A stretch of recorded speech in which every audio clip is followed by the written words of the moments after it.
नमस्कार दोस्तों, मैं एस्ट्रो सुभाष शर्मा लाल किताब के ज्ञान में आपका स्वागत करता हूं। दोस्तों, आज हम चर्चा करने वाले हैं बहुत ही महत्वपूर्ण टॉपिक के बारे में, सोने के चौकोर टुकड़े के बारे में। आपने देखा होगा कि कई लोग गले में सोने का चौकोर टुकड़ा पहनते हैं या पॉकेट में रखते हैं। ये सोने का चौकोर टुकड़ा आखिर करता क्या है, उपाय के किस काम आता है और आपको क्यों ज़रूरी हो जाता है ये सोने का चौकोर टुकड़ा रखना। सबसे पहले हमें ये उपाय के बारे में समझना है, क्योंकि लाल किताब के अनुसार ही ये उपाय है और चौकोर टुकड़े का ही क्यों उपाय कहा गया है, ये विद लॉजिक और सारे कंसेप्ट इसके बारे में आज मैं चर्चा करूंगा।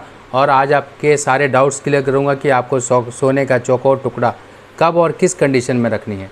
तो सबसे पहले हम समझ लेते हैं सोने के बारे में। देखिए, सोना किसको रिप्रेजेंट करता है? सोना लाल किताब के अकॉर्डिंग गुरु ग्रह को रिप्रेजेंट करता है। अब गुरु से संबंधित ये उपाय है और किया कैसे जाता है और क्यों किया जाता है वो समझिए। देखिए, अगर आपकी कुंडली में गुरु ग्रह कहीं पर भी खराब हो, देखिए सबसे पहली बात कि जब भी आप प्रॉब्लम में होते हो तो आपके मित्र जो होंगे वही आपकी मदद में आगे आएंगे। कई बार इंसान मुसीबतों में फंस जाता है और उनके मित्र ही उनको मुसीबतों से निकालते हैं। तो यहाँ पर गुरु ग्रह के मित्र जो ग्रह हैं वो चंद्र, सूर्य और मंगल ग्रह हैं। अब अगर हम यहाँ पर मंगल नेक की सपोर्ट ले लेंगे, यानी कि जो चौकोर आकृति होती है वो मंगल नेक की होती है, अच्छे मंगल की होती है। और लाल किताब के अकॉर्डिंग दो ही आकृतियाँ बताई गई हैं मंगल की। एक बताई गई है ट्रायंगल यानी कि त्रिकोण, जो कि मंगल बद की है, मंगल खराब की है। और स्क्वायर यानी कि चौकोर जो आकृति बताई गई है वो मंगल नेक की बताई गई है।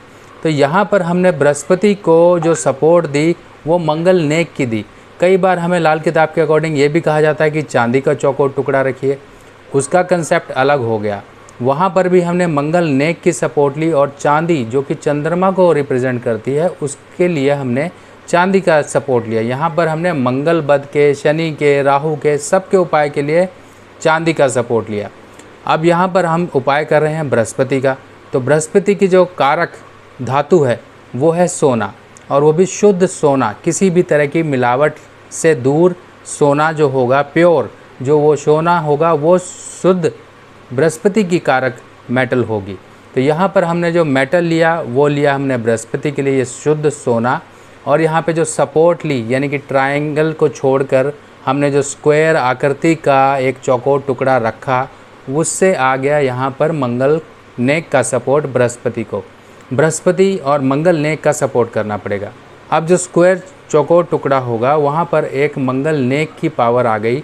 अगर आपकी कुंडली में कहीं पर भी बृहस्पति मंदे खानों में बैठा हुआ है, मान लीजिए बृहस्पति खाना नंबर 8 में बैठा हुआ है, खाना नंबर 6 में बैठा हुआ है, खाना नंबर 7 में बैठा हुआ है या खाना नंबर 3 में बैठा हुआ है, तब इस केस में हमें बृहस्पति को सही करना है। अगर हम इन जनरल उपाय की भी बात करें, यहाँ पर सोने का चौकोर टुकड़ा पहनना कोई गलत नहीं है और ये उपाय बृहस्पति और मंगल दोनों के फलों को अच्छा करता है। अगर आपको बृहस्पति संबंधित, मंगल संबंधित प्रॉब्लम आ रही हैं, जैसे कि आपको कोई हेल्थ की प्रॉब्लम है, आपको फाइनेंशियल प्रॉब्लम है, आपके एजुकेशन में प्रॉब्लम है, आपके बड़े बुजुर्ग घर के बीमार रहते हैं, आपको कोई पैतृक संपत्ति लेने में प्रॉब्लम आ रही है, आपको जो एक ईश्वरीय कृपा होती है वो कहीं पर प्रॉब्लम हो रही है, आपके परिवार में कहीं पर जिसे हम कहते हैं पितृ ऋण, इस तरह की समस्या है, तब आप इस केस में ये सोने का चौकोर टुकड़ा धारण कर सकते हैं। इसके अलावा अगर आपकी कुंडली में बृहस्पति और राहु की भी युति है तब भी हम ये चौकोर टुकड़ा ही इस्तेमाल करेंगे। अब चौकोर टुकड़ा बृहस्पति राहु में क्यों इस्तेमाल करेंगे, इसके पीछे भी लॉजिक और कंसेप्ट समझिए। जब बृहस्पति और राहु इकट्ठे होंगे तब यहाँ पर बृहस्पति के फल नष्ट होंगे, क्योंकि बृहस्पति और राहु चाहे दृष्टि संबंध में ही आपस में एक दूसरे के आमने सामने आ जाएं या एक साथ बैठ जाएं, तब बृहस्पति चुप हो जाता है। यानी कि ऐसा समझदार व्यक्ति कभी भी बेवकूफ़ों के सामने अपने ज्ञान का उजागर नहीं करता है या बात नहीं करता है, वो चुप ही होना समझता कि यही सही है कि चुप रहिए और बेवकूफ़ जो है उसको बोलने दीजिए। यहाँ पर बृहस्पति और राहु जब होंगे तो राहु एक पावर में होगा और बृहस्पति चुप हो जाएगा।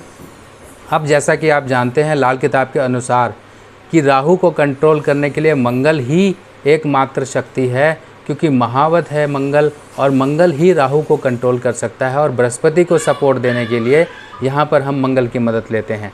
स्क्वायर पीस जो आकृति होगी वो होगी मंगल नेक की, और राहु को कंट्रोल करने के लिए किसको राहु राहु क्योंकि यहाँ बृहस्पति को ख़राब कर रहा है। बृहस्पति की कारक चीज़ है सोना, और राहु यहाँ पर बृहस्पति एक दूसरे साथ में है। मंगल को हम साथ में ले आए चौकोर आकृति में सोने की धातु में, तब यहाँ पर राहु ऑटोमेटिकली कंट्रोल हो जाएगा। जो आपकी कुंडली में बृहस्पति राहु, जिसे चांडाल भी बोलते हैं, गुरु चांडाल भी बोलते हैं, वो भी यहाँ पे कंट्रोल होता है। आपकी एजुकेशन, आपकी हेल्थ, पेट संबंधी दिक्कतें, आपको फाइनेंशियल दिक्कतें, आपके जो पैसे फंस जाते हैं, आपको लोग बेवकूफ़ बना के किसी तरीके से आपसे पैसे हट लेते हैं, आपके रिश्तेदार, आपके बड़े बुजुर्गों की संपत्ति किसी ने हड़प ली है, आपको बड़े बुजुर्गों की संपत्ति लेने में प्रॉब्लम आती है, ये सब चीज़ें यहाँ पर गुरु ग्रह को सही कर ही हो सकता है। जब हम मंगल ने की सपोर्ट लेंगे तभी यहाँ बृहस्पति को यहाँ पर हम सही कर पाएंगे।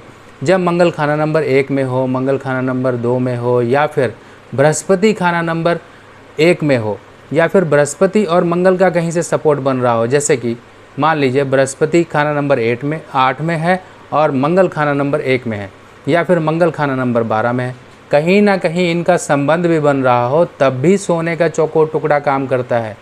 क्योंकि बृहस्पति और मंगल को हमें मिलाना है, ये दोनों आपस में मित्र हैं। और अगर आपकी कुंडली में सूर्य कहीं पर खराब हो, सूर्य भी खराब हो, तब भी यहाँ पर ये उपाय आपका काम करता है। क्योंकि जब 2 मित्र अच्छे हो जाएंगे तब अपने घरों को, यानी कि अपने मित्र के, मान लीजिए आप कहीं पर रहते हैं और आपके बगल में पड़ोस में ही किसी आपके दोस्त का मकान है और वो दोस्त यहाँ पे नहीं रहता है, वो अब्रॉड में रहता है, मगर उसके घर में आई परेशानी का आप पूरी तरीके से ख्याल रखेंगे, क्योंकि वो आपके दोस्त का घर है। अगर मान लीजिए आपके दोस्त के घर की कहीं दीवार टूट रही है, कुछ हो रहा है, उसके घर में कोई प्रॉब्लम है, तो आप अपने दोस्त को ही बोलोगे, यार ये नुकसान हो रहा है, बताओ ठीक करा दूँ, तुम जब आओगे तब देखेंगे, फ़िलहाल अभी करा देते हैं।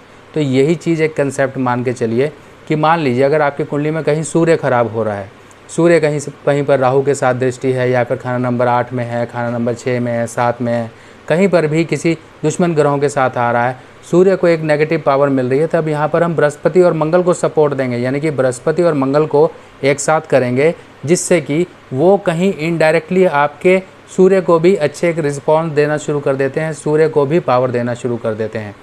जब भी आपकी कुंडली में बृहस्पति कहीं पर भी मंदा हो रहा हो, तब इस केस में आपको सोने का चौकोर टुकड़ा धारण कर लेना है।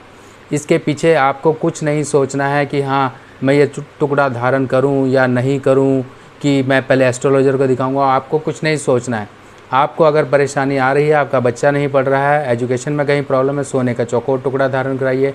आपके परिवार में बुजुर्ग लोग हैं, उनकी सेहत ख़राब रहती है, उनको सोना पहनाइए, सोने का टुकड़ा पहनाइए, क्योंकि सोने और चांदी में इतनी शक्ति है कि आपके जीवन की पता नहीं कितनी परेशानियों को वो ऐसे ही दूर कर देते हैं। तो सोने और चांदी को हल्के में मत लीजिए। और यहाँ पर जब हम तरीके से सोने को एक और पावर दे देते हैं मंगल ने, कि तब यहाँ पर सोने पे सुहागा वाली बात हो जाती है, यानी कि वो आपका एक छोटा सा किया गया उपाय आपके लिए वरदान साबित हो जाता है। अब यहाँ पर लेना किस तरह का है टुकड़ा वो समझिए। सोने का शुद्ध चौकोर टुकड़ा, यानी कि 24 कैरेट गोल्ड, अगर ये हॉल मार्किंग हो सके तो इस पर हॉल मार्किंग करवा लीजिए, 916 BIS हॉल मार्किंग।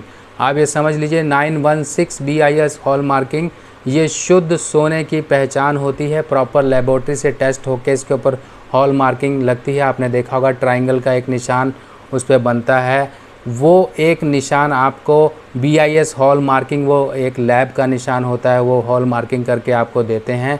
वो आपको शुद्ध चेकअप करवा लेना है। अगर नहीं आपके यहाँ अवेलेबल है तो आपके जो लोग जानकार हैं, जो ज्वेलर वगैरह आसपास में होंगे, उनसे कहिए।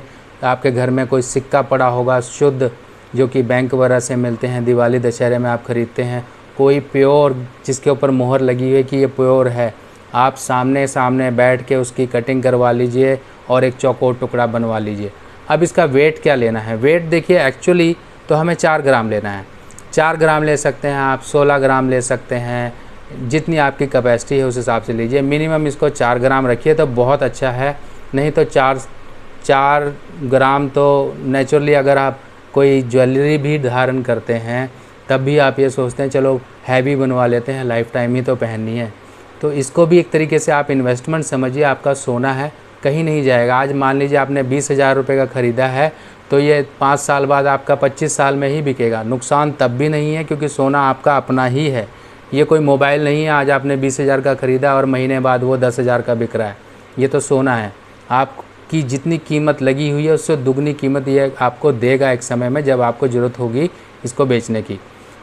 अब इसके ऊपर हम डिज़ाइन बनवा सकते हैं कि नहीं, ये भी काफ़ी लोगों ने मुझे पूछा है। देखिए, जैसे चांदी के चौकोर टुकड़े मैं लोगों को देता हूँ, वो प्लेन टुकड़े होते हैं या फिर उनके ऊपर डिज़ाइनिंग बन के आ जाती है। अब डिज़ाइनिंग किस तरह की बनवानी, किसी तरह का कोई यंत्र नहीं बनवाना है आपको, सिंपल ओम लिखवा लीजिए। अगर आप सिख धर्म से हैं तो आप खंडा बनवा लीजिए।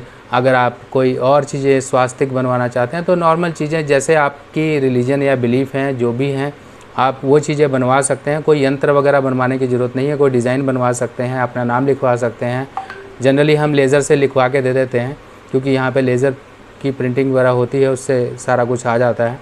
अब चौकोर टुकड़ा होगा, उसकी जो डायमेंशन है वो आप 1.5 बाय 1.5 सेंटीमीटर की ले सकते हैं, 1 बाय 1 सेंटीमीटर की ले सकते हैं। अगर आप हैवी बनवा रहे हैं तो 2 बाय 2 सेंटीमीटर का भी ले सकते हैं, यानी कि 2 सेंटीमीटर 2 सेंटीमीटर 2 सेंटीमीटर 2 सेंटीमीटर, इस तरीके से आप ये ले सकते हैं। आपकी कुंडली में बृहस्पति कहीं पर भी निकम्मा हो रहा हो, सूर्य कहीं पर भी ख़राब हो रहा हो, मंगल भी कहीं पर ख़राब हो रहा हो, तब भी यहाँ पर बृहस्पति, देखिए मंगल नेक और मंगल बद में कंसेप्ट क्या है। अगर मंगल बद है और मंगल बद को हमने बृहस्पति की सपोर्ट दे दी, सूर्य की सपोर्ट दे दी या चंद्र की सपोर्ट दे दी, तब यहाँ पर मंगल बद के भी असर कम हो जाते हैं, मंगल बद के भी नेगेटिव प्रभाव कम हो जाते हैं। क्योंकि मंगल को जब सपोर्ट मिलती है सूर्य चंद्र बृहस्पति से तो मंगल बद के प्रभाव कम हो जाते हैं, ख़त्म हो जाते हैं।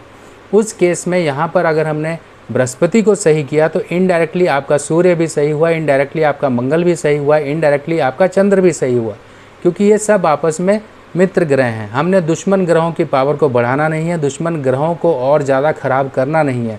दुश्मन ग्रह जैसे हैं उनको वैसा रहने दीजिए, उनकी मंदी तासीर को कम करना है। वो मंदी तासीर तभी कम होगी जब आपके अच्छे ग्रह कुंडली के स्ट्रॉन्ग होंगे, यानी कि आप जिस मोहल्ले में रहते हैं उस मोहल्ले में, उस गली में पावरफुल लोग हैं और अच्छे लोग हैं जो सबका ख्याल रखते हैं। तो कोई भी बाहर से घुसने वाले मुस्टंडे या फिर गुंडे आपकी गली में कुछ नहीं कर पाएंगे, क्योंकि उन्हें पता है कि इस मोहल्ले में, इस गली मोहल्ले में यहाँ पर ऐसे लोग हैं जो हमारी भी ऐसी तैसी कर सकते हैं। तो यहाँ पर आपको सबसे ज़्यादा स्ट्रॉन्ग करना है अपने अच्छे ग्रहों को। लोग नीलम पहन लेते हैं, गोमेद पहन लेते हैं, पता नहीं क्या क्या पहनते हैं। ये पापी ग्रहों के रत्न तो हमें अवॉइड ही करने चाहिए। अगर रत्न पहनने ही हैं तो बृहस्पति के पहनिए, सूर्य के पहनिए, चंद्र के पहनिए, मंगल के पहनिए, ताकि आपकी लाइफ में एक पॉजिटिव एनर्जी का संचार हो। नेगेटिव एनर्जी को हमने बढ़ाना नहीं है, उसको न्यूट्रल रखना है या फिर पॉजिटिव रखना है। यहाँ पर ये कंसेप्ट अपने दिमाग में बिठा के रखिए। लोग पता नहीं कितने कितने महंगे नीलम डाल के रखते हैं और कहते हैं हमारा ये हो गया, हमारा वो हो गया, हमें गोमेद डलवा दिया, हमारा ये हो गया। तो ये सब चीज़ों को थोड़ा सा समझिए। अगर आप दूध पिएंगे तो ताकत मिलेगी, अगर शराब पिएंगे तो आपका लीवर ही ख़राब होगा। मतलब अच्छी पॉजिटिव ग्रहों के अगर आप रत्न पहनोगे तो शक्ति आएगी, आपके शरीर में भी आएगी, आपके दिमाग में भी आएगी, आपके विचारों में भी आएगी। अगर आप शराब पिएंगे, गंदी चीज़ें खाएंगे तो जैसा रहेगा अन्न वैसा ही होगा आपका मन। तो इन सब चीज़ों को समझ कर चलिए और उपाय करने से पहले, आप ये नेगेटिव उपाय करने से पहले सोच लिया करिए कि इतने महंगे महंगे रत्न, नीलम, पुखराज, नीलम जो है पुखराज की कैटेगरी में ही आता है, यानी कि नीला पुखराज हो गया तो नीलम, पीला पुखराज हो गया तो ये पुखराज बन गया। तो इन सब चीज़ों को आपने सोच के चलना है कि नेगेटिव ग्रहों की एनर्जी मत बढ़ाइए।